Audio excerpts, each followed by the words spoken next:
ಸಿನಿಮಾಗಿಂತ ಒಂದು ರೀತಿಯಾಗಿ ರೋಚಕವಾಗಿದೆ ತಮಿಳುನಾಡು ರಾಜಕೀಯ. ತಮಿಳುನಾಡಲ್ಲಿ ಮತ್ತೊಮ್ಮೆ ಚುನಾವಣೆ ನಡೆಯುತ್ತಾ ಅನ್ನುವಂತ ಪ್ರಶ್ನೆ ಕಾಣಿಸ್ತಾ ಇದೆ.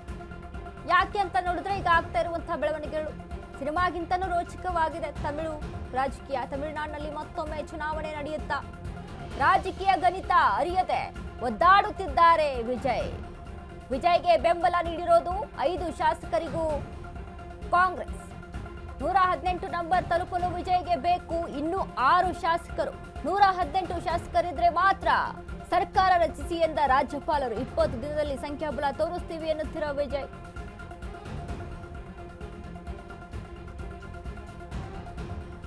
ಇಷ್ಟು ನೋಡಿ, ಕ್ಷಣ ಕ್ಷಣಕ್ಕೂ ಟ್ವಿಸ್ಟ್ ಸಿಗ್ತಾ ಇದೆ.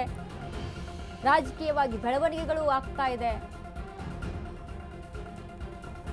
ಮೆಜಾರಿಟಿ ಬೇಕೇ ಬೇಕು, 118 ಬೇಕೇ ಬೇಕು ಅಂತ ಅಂದ್ರೆ ನನಗೆ ಸಮಯ ಬೇಕು, 20 ದಿನ ನನಗೆ ಸಮಯ ಕೊಡಿ ಅಂತ ಹೇಳ್ತಾರೆ. ನಾನು ಸಂಖ್ಯಾಬಲ ತೋರಿಸ್ತೀನಿ ಅಂತ ರಾಜ್ಯಪಾಲರು ಹೇಳ್ತಾ ಇರುವಂತ 118 ಜನ ಇದ್ರೆ ಮಾತ್ರ ಸರ್ಕಾರ ರಚನೆ. ನನಗೆ ಸಮಯ ಕೊಡಿ, ನಾನು ಅದನ್ನ ತೋರಿಸ್ತೀನಿ ಅಂತ, ಸಂಖ್ಯಾಬಲ ತೋರಿಸ್ತೀನಿ ಅಂತ ವಿಜಯ್. ಇಲ್ಲಿ ಒಂದ್ ಕಡೆ ನೋಡಿ, ಪಳನಿಸ್ವಾಮಿ ಸಹಿತ ವಿಜಯ್ ಬಳಿಕ ಪಳನಿಸ್ವಾಮಿ ರಾಜ್ಯಪಾಲರ ಭೇಟಿ, ಇದೀಗ ವಿಜಯ್ ಭೇಟಿ. ಕೇರಳಕ್ಕೆ ಹೋಗ್ತಾ ಇದ್ದಂತ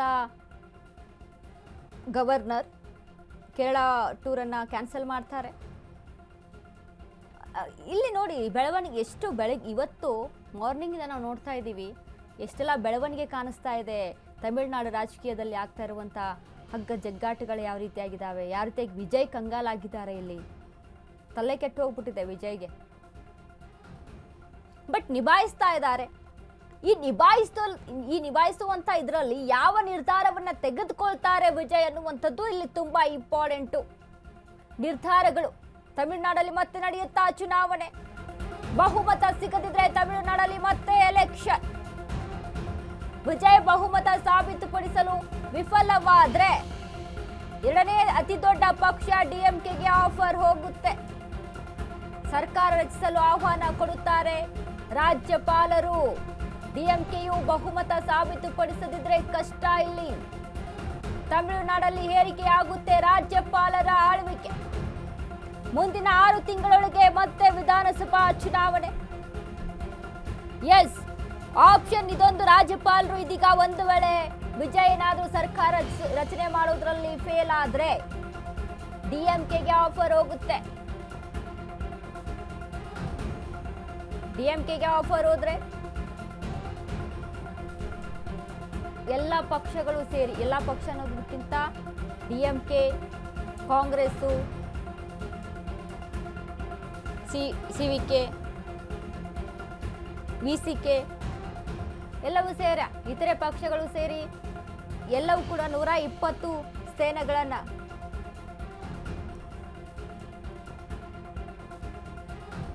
ಪಕ್ಷ ರಚನೆ ಆಗಿ ಆಡಳಿತಕ್ಕೆ ಬರುವಂತ ಚಾನ್ಸಸ್. ಒಂದು ವೇಳೆ ವಿಜಯ್ಗೆ ಆಗ್ಲಿಲ್ಲ ಅಂತ ಅಂದ್ರೆ, ವಿಜಯ್ ಏನಾದ್ರೂ ಇದನ್ನ ಕೈ ಮೀರಿದ್ರೆ, ವಿಜಯ್ ಕೈ ಮೀರಿ ಹೋಯ್ತು ಅಂತ ಅಂದಾಗ ಆಗುವಂತ ಆಪ್ಷನ್.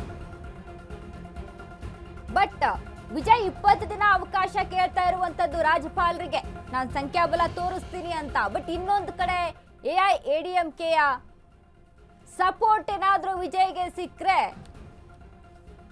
ಎಸ್, ವಿಜಯ್ ಸರ್ಕಾರ ರಚನೆ ಆಗುತ್ತೆ. ಬಟ್ ಆ ಪಕ್ಷ ಏನೆಲ್ಲ ಬೇಡಿಕೆ ಇಡುತ್ತೆ ಅದು ಕೂಡ ಇಂಪಾರ್ಟೆಂಟು. ಮೈತ್ರಿಯಾಗಿ ಮುಂದೆ ನಡೆಸ್ಬೋದು, ಏಕೆ ಈಗಿಲ್ವಾ? ಕೇಂದ್ರದಲ್ಲಿ ನಮ್ಮ ಕೇಂದ್ರದಲ್ಲಿ ಏನು JDS ಮತ್ತು BJP ನಡೆಸ್ಬೋದು, ಅದರಲ್ಲೇನೂ ಇಲ್ಲ. ಬಟ್ ಇಲ್ಲಿ ಪಕ್ಷ ಏನು ಬೇಡಿಕೆಗಳನ್ನ ಇಟ್ಕೊಳ್ಳುತ್ತೆ, ಒಂದಿಷ್ಟು ಷರತ್ತುಗಳನ್ನ ಹಾಕೊಳ್ಳುತ್ತೆ. ಎಐಎಡಿಎಂಕೆ ಏನಾದ್ರೂ ಮೈತ್ರಿ ಹಾಕಂತ ಬಂದ್ರೆ ಸಿಎಂ ಆಗೋದು ಯಾರು? ವಿಜಯ, ಅಣ್ಣಾಮಲಯ್ಯ? ಇದು ಕೂಡ ಟ್ವಿಸ್ಟ್, ಅಲ್ಲಿ ಮತ್ತೆ ಟ್ವಿಸ್ಟ್ ಏರ್ಪಾಟ್ ಆಗುತ್ತೆ. ಹಾಗಾಗಿ ಎಲ್ಲಾ ತರದಿಂದ ಯೋಚನೆ ಮಾಡ್ತಾ ಇದ್ದಾರೆ ವಿಜಯ್. ಎಲ್ಲಾ ರೀತಿಯಾಗಿ ಯೋಚನೆ ಮಾಡಿ, ಒಂದ್ ಕಡೆ ಕಾಂಗ್ರೆಸ್ ಏನೋ ಒಂದು 5 ಜನರ ಬೆಂಬಲ ಸಿಕ್ಕಿದೆ, ಬಟ್ ಇತರರು ಕೂಡ ಅದೇ ರೀತಿಯಾದಂಥ ಬೆಂಬಲ ಸೂಚಿಸಿದ್ರೆ ಆಗುತ್ತೆ. ಬಟ್ ಇಲ್ಲಿ ಬೆಂಬಲದ ಮಾತುಗಳು ಕೇಳಿ ಬರ್ತಾ ಇಲ್ಲ. ಹಾಗಾಗಿ ಒಂದಿಷ್ಟು ಕಾಲಾವಕಾಶ ಬೇಕು ನನಗೆ ಇದ್ರ ಬಗ್ಗೆ ಯೋಚನೆ ಮಾಡೋದಕ್ಕೆ, ನಿರ್ಧಾರವನ್ನು ತೆಗೆದುಕೊಳ್ಳೋದಕ್ಕೆ, ಸಂಖ್ಯಾಬಲವನ್ನು ತೋರಿಸ್ಕೊಡೋದಕ್ಕೆ ಅಂತ ವಿಜಯ್ ಹೇಳ್ತಾ ಇರುವಂಥದ್ದು.